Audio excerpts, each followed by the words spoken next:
Hello friends, ഇപ്പോൾ ഇന്ന് നമ്മൾ ഡിസ്കസ് ചെയ്യുന്നത് ഗബ്രിയേൽ എന്ന് പറഞ്ഞൊരു സ്റ്റോക്കിനെ കുറിച്ചാണ്. ഓക്കെ, അപ്പം ഗബ്രിയേലിൻ്റെ വെബ്സൈറ്റാണ് നിങ്ങൾക്ക് മുമ്പിൽ കാണുന്നത്. ഓക്കെ, അപ്പം മെയിനായിട്ട് ഇവരുടെ പ്രൊഡക്ട്സ് എന്ന് പറയുന്നത് ഷോക്ക് അബ്സോർബേഴ്സ് ആണ്. അതായത് ഇതൊരു ഓട്ടോമൊബൈൽ സെക്ടറിൽ പെട്ട ഒരു സ്റ്റോക്കാണ്. ഓക്കെ, ഓൾ സെക്ടർ, അതായത് two two three wheelers, passenger vehicles, അതുപോലെ തന്നെ കൊമേഴ്ഷ്യൽ വെഹിക്കിൾ, ഇവയ്ക്കെല്ലാം ഇവർ സപ്ലൈ ചെയ്യുന്നുണ്ട്. ഓക്കെ, അതുപോലെ തന്നെ മെയിനായിട്ടുള്ളതാണ് ഇവർ ഇന്ത്യൻ റെയിൽവേക്ക് ഇവരുടെ ഈ കമ്പനിയുടെ പ്രൊഡക്റ്റുകൾ ഇവർ സെല്ല് ചെയ്യുന്നുണ്ട്. ഓക്കെ, അപ്പം ഇന്ത്യൻ റെയിൽവേ മേജറായിട്ടൊരു പ്രൊഡക്റ്റ് വാങ്ങുന്ന ആണ് ഈ ഗബ്രിയേൽ എന്നുള്ളത്. ഓക്കെ, അപ്പം ഇനി നമുക്ക് സ്ക്രീനേഴ്സിൻ്റെ വെബ്സൈറ്റിലോട്ട് പോവാം. നമ്മുടെ മെയിൻ ആളാണല്ലോ സ്ക്രീനർ. ഓക്കെ, അപ്പം Gabriel India. Okay, stock is trading at 1265. അപ്പം ഫസ്റ്റ് നമ്മൾ ഒന്ന് നോക്കുമ്പോൾ ഞാൻ ആദ്യം നോക്കുന്നതാണ് Piotroski score. This is trading at ഇതിൻ്റെ വാല്യൂ 7 ആണ്. ഓക്കെ, അപ്പോൾ anything above 7 is a good value for a stock. Okay, അപ്പം 7 വന്നിട്ടുണ്ടെങ്കിൽ അത്യാവശ്യം ഈ സ്റ്റോക്ക് നല്ലതാണ് എന്നാണ്. അപ്പോൾ ഈ എന്താണ് പെട്രോസ്കി സ്കോർ എന്ന് അറിയാത്തവർ എൻ്റെ ചാനലിൽ ഞാൻ ജസ്റ്റ് 1 മിനിറ്റ് വീഡിയോ ആയിട്ട് ഇട്ടിട്ടുണ്ട്. അല്ലെങ്കിൽ നിങ്ങൾ ജസ്റ്റ് യൂട്യൂബിൽ അടിച്ച് നോക്കിയാൽ മതി എന്താണ് ഈ സ്കോർ എന്നുള്ളത്. ഓക്കെ, അപ്പം കമ്പനിയുടെ മാർക്കറ്റ് ക്യാപിറ്റൽ എന്ന് പറയുന്നത് 18,000 കോടിയാണ്. ഓക്കെ, അതുപോലെ തന്നെ റിട്ടേൺ ഓഫ് ഇൻവെസ്റ്റ്മെൻറ്റ്സ് എത്ര പെർസെൻറ്റേജ് ആണ്? ദിസ് ഈസ് ഓൾമോസ്റ്റ് 20%, അല്ലെങ്കിൽ 19.4. അപ്പം എബോവ് 20% ഉള്ള എല്ലാ ROയും this is very good. Okay, അപ്പോൾ അങ്ങനെയാണെങ്കിൽ കമ്പനിയെ സംബന്ധിച്ച് റിട്ടേൺ ഓഫ് ഇൻവെസ്റ്റ്മെൻറ്റ് എന്ന് പറയുന്നത് 20%, ദിസ് ഈസ് വെരി ഗുഡ്. അത് പറഞ്ഞാൽ ROCE എന്ന് പറയുന്നത് 26.1%. അപ്പോൾ ഈ രണ്ട് പോയിൻറ്റ്സും, അതായത് ഈ രണ്ട് സ്കോറും നമ്മൾ നോക്കുമ്പോൾ ഈ കമ്പനിയെ സംബന്ധിച്ച് ഏറ്റവും നല്ല റിട്ടേൺ ഓഫ് ഇൻവെസ്റ്റ്മെൻറ്റ് പെർസെൻറ്റേജ് ആണ് തന്നിരിക്കുന്നത്.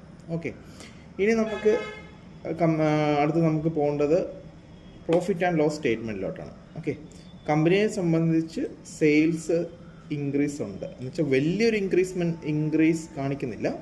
പക്ഷേ 2014 തൊട്ട് 2025 വരെ നോക്കുമ്പോൾ കമ്പാരിറ്റീവ്ലി സെയിൽസ് ഇൻക്രീസ് ചെയ്യുകയാണ്. അതുപോലെ തന്നെ എക്സ്പെൻസ് ഇൻക്രീസ് ഉണ്ട്. അപ്പം നമുക്കിതിൻ്റെ നെറ്റ് പ്രോഫിറ്റിലോട്ട് പോകുമ്പോൾ നമുക്ക് കാണാൻ സാധിക്കും net profit is also increasing, അല്ലേ? അപ്പോൾ 2021 60 എന്നുള്ള സ്കോർ വന്നപ്പോൾ 2025 212 കോടി. ഓക്കെ, നമുക്കിത് കോടിയിലാണ് ഇങ്ങനത്തെ വാല്യൂസ് വരുന്നത്. ഓക്കെ, അപ്പം ഇതെല്ലാം പോസിറ്റീവായിട്ടാണ് കാണിക്കുന്നത്. ഇനി അടുത്തത് നമ്മൾ നോക്കുമ്പം ബാലൻസ് ഷീറ്റിലേക്ക് ഞാൻ പോകുന്നില്ല. ഓക്കെ, അത് ബാലൻസ് ഷീറ്റിലോട്ട് 1 മിനിറ്റ്. ഓക്കെ, ഇവിടെ നമുക്ക് റിസർവ് എമൗണ്ട് കമ്പനി റിസർവ് ചെയ്ത് വെക്കുന്നുണ്ട്. 271 തൊട്ട് 271 271 കോടിയായിരുന്നു. 2024 ആയപ്പം അത് 994 കോടിയായി. ഇപ്പോൾ 2025 1142 കോടിയായി. ഓക്കെ, അപ്പം റിസർവ് എമൗണ്ട് അവിടെ കൂടുന്നുണ്ട്. അതുപോലെ തന്നെ നമ്മൾ ഇൻവെസ്റ്ററിലേക്ക് പോവുകയാണെങ്കിൽ FIAs കണ്ടിന്യൂസ് ആയിട്ട് ഈ സ്റ്റോക്ക് ബൈ ചെയ്യുന്നുണ്ട്. അതുമല്ല അവരുടെ ബൈയിങ് എമൗണ്ട് ഇതിൽ കൂടുന്നുണ്ട്. ഓക്കെ, അപ്പം നമുക്ക് 2022 തൊട്ട് 2025 വരെയുള്ള ഡേറ്റ നോക്കുമ്പം 2.57% നിന്ന് 5.97% ആയി, അല്ലേ? അതുപോലെ തന്നെ ഡൊമസ്റ്റിക് ഇൻവെസ്റ്റേഴ്സും ഈ ഒരു സ്റ്റോക്കിലേക്കുള്ള ബൈയിങ് എമൗണ്ട് കൂടുന്നുണ്ട്. This is a very good positive sign. Okay, അപ്പോൾ ലാർജ് ക്യാപിറ്റൽ ഉള്ള അല്ലെങ്കിൽ ഇൻസ്റ്റിറ്റ്യൂഷൻസും ഫോറിൻ ഇൻവെസ്റ്റേഴ്സും ഈ സ്റ്റോക്കിൽ നല്ല രീതിയിലുള്ള ഇൻട്രസ്റ്റ് കാണിക്കുന്നുണ്ട്. അതുപോലെ തന്നെ പബ്ലിക്കിൻ്റെ ഇൻട്രസ്റ്റ് ഈ സ്റ്റോക്കിൽ കുറവാണ്. അപ്പം അത് നമുക്ക് ഒരു വലിയ പ്രശ്നമുള്ള കാര്യമല്ല. കാരണം പബ്ലിക്കിൻ്റെ ഇൻട്രസ്റ്റ് കുറയുന്നതും ഫോറിൻ ഇൻവെസ്റ്റേഴ്സിൻ്റെ ഇൻട്രസ്റ്റ് കൂടുന്നതും, അതായത് ആണ് ഏറ്റവും നല്ലതൊരു സ്റ്റോക്ക് പിക്ക് ചെയ്യുമ്പോൾ. കാരണം ഒരു സ്റ്റോക്ക് വളരെയധികം ഫേമസ് ആയി കഴിഞ്ഞാൽ ആ സ്റ്റോക്കിൽ നിന്ന് നമ്മൾ ഒരു ഡിസ്റ്റൻസ് കീപ്പ് ചെയ്യണം. അപ്പം ഈ അടുത്ത കാലത്ത് ഇറങ്ങിയൊരു സ്റ്റോക്കാണ് സുസ്ലോൺ എനർജി, അല്ലേ? വളരെയധികം റീറ്റെയിൽ ഇൻവെസ്റ്റേഴ്സിൻ്റെ ഇടയ്ക്ക് ചർച്ച ചെയ്യപ്പെട്ടൊരു സ്റ്റോക്കാണ്. അപ്പം സുസ്ലോൺ എനർജി, ഓക്കെ, ഞാൻ ജസ്റ്റ് കാണിച്ചു തരാം. അപ്പം ഇതിൻ്റെ സ്കോർ കണ്ടോ, 5. ഇത് റീറ്റെയിൽ ഇൻവെസ്റ്റേഴ്സ് എന്തുകൊണ്ട് കണ്ടു വെക്കുന്നത് വെച്ചാൽ this is trading only 59 rupees only. Okay, എൻ്റെ ചാർട്ട് നോക്കുവാണെങ്കിൽ ഓക്കെ ദിസ് ഈസ് 49 രൂപ. അല്ലെങ്കിൽ ഓക്കെ ഒരു 10 ഇയേഴ്സ് എടുത്ത് നോക്കുവാണെങ്കിൽ ഓക്കെ 5 രൂപയിൽ നിന്ന് ഇതാണ് റീസൺ.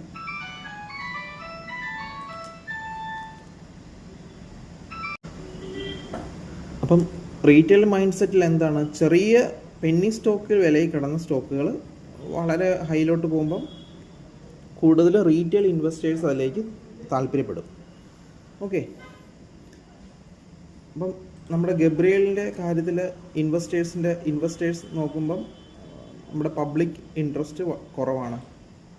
കാരണം ഇത് ഈ ഒരു സ്റ്റോക്കിന് അധികം ന്യൂസിലൊന്നും അധികം കാണാത്തൊരു സ്റ്റോക്കാണ്. വളരെ കുറച്ച് യൂട്യൂബ് ചാനൽ പോലും ഉള്ളൂ ഈ ഗബ്രിയൽ എന്ന സ്റ്റോക്കിനെ കുറിച്ച് വാർത്ത വന്നിട്ടുള്ളൂ. ഓക്കെ, അതുപോലെ തന്നെ ഇവരുടെ ഒരു ആനുവൽ റിപ്പോർട്ട് ഉണ്ട്, അത് ഞാനിവിടെ ഡൗൺലോഡ് ചെയ്ത് വെച്ചിട്ടുണ്ട്. ഓക്കെ, നിങ്ങൾക്കത് അവരുടെ വെബ്സൈറ്റിൽ നിന്ന് കിട്ടും.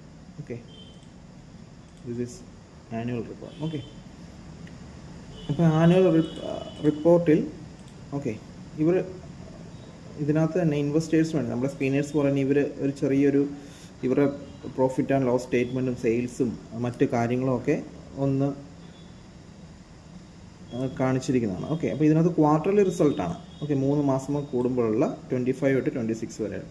അപ്പോൾ ഇതിനകത്തുള്ള റവന്യൂ ഗ്രോത്ത് ഓൾസോ ഇൻക്രീസ്ഡ് അല്ലേ.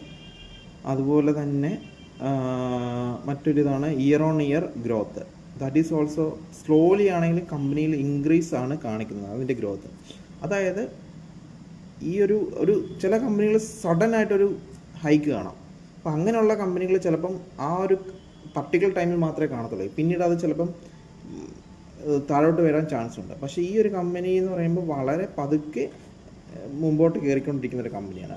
That's mean it show it's stability. Okay, അപ്പോൾ ഈ കമ്പനിയിൽ ഇതൊരു വിശ്വസിക്കാൻ പറ്റുന്ന രീതിയിലുള്ള ഒരു ബിസിനസ് ഡെവലപ്മെൻറ്റാണ്. ഓക്കെ, കാരണം അവിടെ മാനിപ്പുലേഷനോ കാരണം അദാനി സ്റ്റോക്കുകളിലൊക്കെ നമ്മൾ നോക്കുമ്പോൾ പെട്ടെന്ന് തന്നെ പ്രോഫിറ്റും ഇയർ ഓൺ റിസൾട്ടൊക്കെ നോക്കുമ്പോൾ ഡബിളും ത്രിബിളും ഒക്കെ ആവും. അപ്പം അതുപോലെ തന്നെ പല ന്യൂസുകളും വരുമ്പോഴത്തേനും അതൊക്കെ ഫേക്ക് ആണെന്നും അതൊക്കെ മാനിപ്പുലേഷൻ ചെയ്താൽ റിസൾട്ടാകുന്നുണ്ട്. പക്ഷേ ഈ ഒരു കമ്പനി നമുക്ക് അങ്ങനത്തെ മാനിപ്പുലേഷൻ ഒന്നും ഇല്ല. കാരണം ഒരു കമ്പനി വളരാനെടുക്കുന്ന സമയം നമുക്ക് ഒന്ന് ചിന്തിച്ചാൽ മതിയാവും. അപ്പം അങ്ങനെ നോക്കുമ്പോൾ ഇതിൻ്റെ ഇയർ ഓൺ ഇയർ ഗ്രോത്ത് എന്ന് പറയുന്നത് ഇൻക്രീസ് ആണ്. ഓക്കെ, അതുപോലെ തന്നെ ഇവരുടെ പ്രൊഡക്റ്റ് സെയിൽസ്, ഓക്കെ പ്രൊഡക്റ്റ് സെയിൽസിൻ്റെ ക്വാർട്ടർ റിസൾട്ടാണ് ഇവിടെ കൊടുത്തിരിക്കുന്നത്. അതിലും ഒരു ചെറിയ ഇൻക്രിമെൻ്റ് കാണിക്കുന്നുണ്ട്. ഓക്കെ, ഇനി ഇവരുടെ പാർട്ണർഷിപ്പ്, ഓക്കെ അതിനു മുമ്പ് ഇവർ എക്സ്പോർട്ട്, ഓക്കെ ഇപ്പം മെയിനായിട്ട് ഇവർ ഇന്ത്യയിലാണ് വർക്ക് ചെയ്യുന്നത്. അപ്പോൾ ഏഷ്യൻ കൺട്രീസിലേക്ക് എക്സ്പോർട്ട് ചെയ്യുന്നത് 33% ഉണ്ട്, യൂറോപ്പിലേക്ക് 70% ഉണ്ട്, ആഫ്രിക്കയിലേക്ക് 50% ഉണ്ട്, അമേരിക്കയിലേക്ക് 31% ഉണ്ട്. അപ്പം അവിടെ ഒരു എക്സ്പോർട്ട് ബിസിനസ് ഇവർക്കുണ്ട്. അപ്പോൾ ഇതും കമ്പനിയുടെ ലാഭവിഹിതത്തെ നല്ല രീതിയിൽ ഡിപ്പെൻഡ് ചെയ്യും. ഇനി ആരൊക്കെയാണ് നമുക്ക് മെയിനായിട്ട് ഏതൊക്കെ കമ്പനികളാണ് ഇവരെ മെയിനായിട്ട് ഡിപ്പെൻഡ് ചെയ്യുന്നത്? ഒന്ന് TVS, മഹേന്ദ്ര, അതുപോലെ തന്നെ ബജാജ് പോലെയുള്ള ഇലക്ട്രിക് സ്കൂട്ടേഴ്സ് അല്ലെങ്കിൽ ഇലക്ട്രിക് ഓട്ടോറിക്ഷകൾ ഇവരുടെ പ്രൊഡക്റ്റ് വാങ്ങുന്നുണ്ട്. ഓക്കെ, അതുപോലെ തന്നെ SUV സെഗ്മെൻറ്റിലുള്ള ടാറ്റ പോലുള്ള ടാറ്റ മാരുതി പോലുള്ള കമ്പനികളും ഇവരുടെ പ്രൊഡക്റ്റ് യൂസ് ചെയ്യുന്നുണ്ട്. അപ്പോൾ ഇതാണ് ഇവരുടെ ഇതിനകത്ത് മെൻഷൻ ചെയ്തിരിക്കുന്നത്. അതുപോലെ തന്നെ സൈക്കിളിൻ്റെ, അപ്പം ഇത് സൈക്കിളിൽ വരുന്ന ഒരു ഷോക്ക് അബ്സോർബ് വലിയ രീതി കമ്പനിക്ക് വലിയ നേട്ടം ഉണ്ടാകുമെന്ന് കരുതുന്നില്ല. പക്ഷേ EV സെക്ടറിലും അതുപോലെ തന്നെ SUV സെക്ടറിലുള്ള വാഹനങ്ങളുടെ പർച്ചേസിങ് കമ്പനിയുടെ ഇയർ ഓൺ ഇയർ ഗ്രോത്തിനെ നല്ല രീതിയിൽ ഹെൽപ്പ് ചെയ്യും. അതുപോലെ തന്നെ റെയിൽവേസിലാണെങ്കിലും എന്താണ് കാണാൻ സാധിക്കുന്നത്? ഓക്കെ, ഈ ഒരു സെക്ടറിൽ അവരുടെ കോൺട്രിബ്യൂഷൻ അത് നമ്മൾ ഈ പ്രൊഡക്റ്റ് സെഗ്മെൻറ്റിൽ നമ്മൾ കണ്ടല്ലോ. ഓക്കെ, അപ്പം ഇതാണ് മെയിനായിട്ട് ഈ കമ്പനിയുടെ ഒരു ഓവറോൾ ബിസിനസ്സും ഓവറോൾ ഗ്രോത്തും എന്ന് പറയുന്നത്.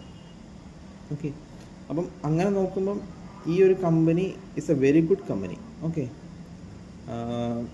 അതുപോലെ തന്നെ കമ്പനിയുടെ ക്യാപിറ്റലൈസേഷൻ 18,000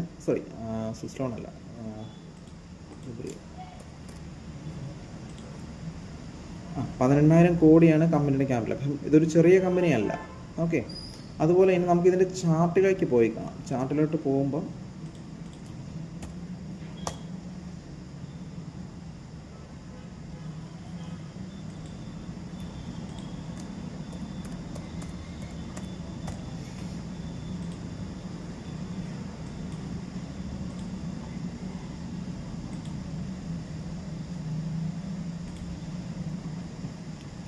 ഓക്കെ, ചാർട്ടിലേക്ക് പോകുമ്പം നിങ്ങൾക്ക് 2020 53 രൂപ ട്രേഡ് ചെയ്ത സ്റ്റോക്കാണ്. ഓക്കെ, അതിനുശേഷം കൊറോണയ്ക്ക് ശേഷം എല്ലാ സ്റ്റോക്കുകളും മിക്ക സ്റ്റോക്കുകളും കയറിയിട്ടുണ്ട്. അപ്പോൾ അത് നമുക്ക് വിടാം. നമുക്ക് ഇവിടെ വാട്ട് ഹാപ്പൻ ഹിയർ, സോ ദർസ് എ ഹൈ സ്പൈക്ക് 575 രൂപയിൽ നിന്ന് സ്റ്റോക്ക് ഇപ്പോൾ ട്രേഡ് ചെയ്യുന്ന 1241 രൂപയിലാണ്. അപ്പം ഇതിൻ്റെ ഒരു റീസൺ അന്വേഷിച്ചപ്പം ഈ കമ്പനിയിൽ കൂടുതൽ മൂലധനം അവർ ഈ കമ്പനി എക്സ്പാൻഡ് ചെയ്യുന്നതിന് പുതിയ പദ്ധതികൾക്കായിട്ട് മാറ്റി വെക്കുന്നുണ്ടെന്നാണ് ന്യൂസ് ബേസ്ഡ് ആയിട്ടുള്ള അറിവ് കിട്ടിയിരിക്കുന്നത്. ഓക്കെ, അപ്പം ഈ ഒരു സ്റ്റോക്കിൽ ഈ ഒരു പ്രൈസിൽ ഇൻവെസ്റ്റ് ചെയ്യണമെന്ന് ചോദിച്ചാൽ ഐ വോണ്ട് റെക്കമെൻഡ്. നമുക്കൊരു പ്രൈസ് കുറച്ചുകൂടെ ഒരു ഡിസ്കൗണ്ട് ഏരിയയിലോട്ട് വരട്ടെ. അപ്പോൾ നമുക്ക് ഇതിൻ്റെ ഫിബ് റേഞ്ച് വെച്ച് നോക്കുവാണെങ്കിൽ ഈ ഒരു ലെവലിൽ നിന്ന് എടുക്കാം. ഓക്കെ,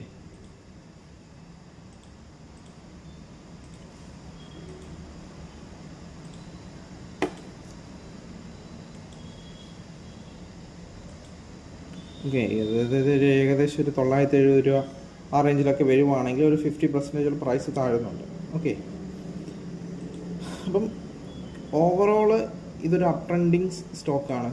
ഓക്കെ, അതുപോലെ തന്നെ കമ്പനിയുടെ ഫണ്ടമെൻ്റൽസ് എല്ലാം നല്ല രീതിയിലാണ്. അതുപോലെ തന്നെ പ്രോഫിറ്റ് ആഫ്റ്റർ ടാക്സ് 216 കോടിയാണ്. അപ്പോൾ ഇതൊരു നല്ല രീതിയിലുള്ള പ്രോഫിറ്റാണ് കാണിക്കുന്നത്.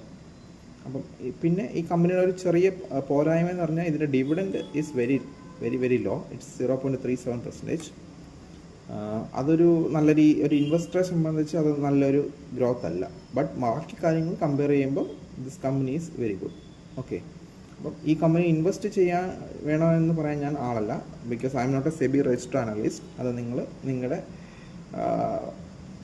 സെബി രജിസ്റ്റർഡ് ഒരു ഫിനാൻഷ്യൽ അഡ്വൈസറോട് ചോദിച്ചതിന് ശേഷം മാത്രം നിങ്ങളൊരു തീരുമാനം എടുക്കുക. ഓക്കെ, കാരണം അവർക്ക് മാത്രമേ ഇന്ത്യയിൽ സ്റ്റോക്ക് റെക്കമെൻഡേഷനുള്ള ലൈസൻസ് ഉള്ളൂ. സെബി അതിനുള്ള അധികാരം അവർക്ക് മാത്രമേ കൊടുത്തിട്ടുള്ളൂ. ഓക്കെ, അപ്പം ഇത്രയും കാര്യങ്ങളാണ് ഞാൻ ഈ കമ്പനിയെക്കുറിച്ച് അനലൈസ് ചെയ്തപ്പം എനിക്ക് മനസ്സിലായത്. അപ്പം മറ്റെന്തെങ്കിലും ഡൗട്ടോ മറ്റെന്തെങ്കിലും കാര്യങ്ങൾ ഡിസ്കസ് ചെയ്യണമെന്നുണ്ടെങ്കിൽ please comment your doubt here. Okay, thank you.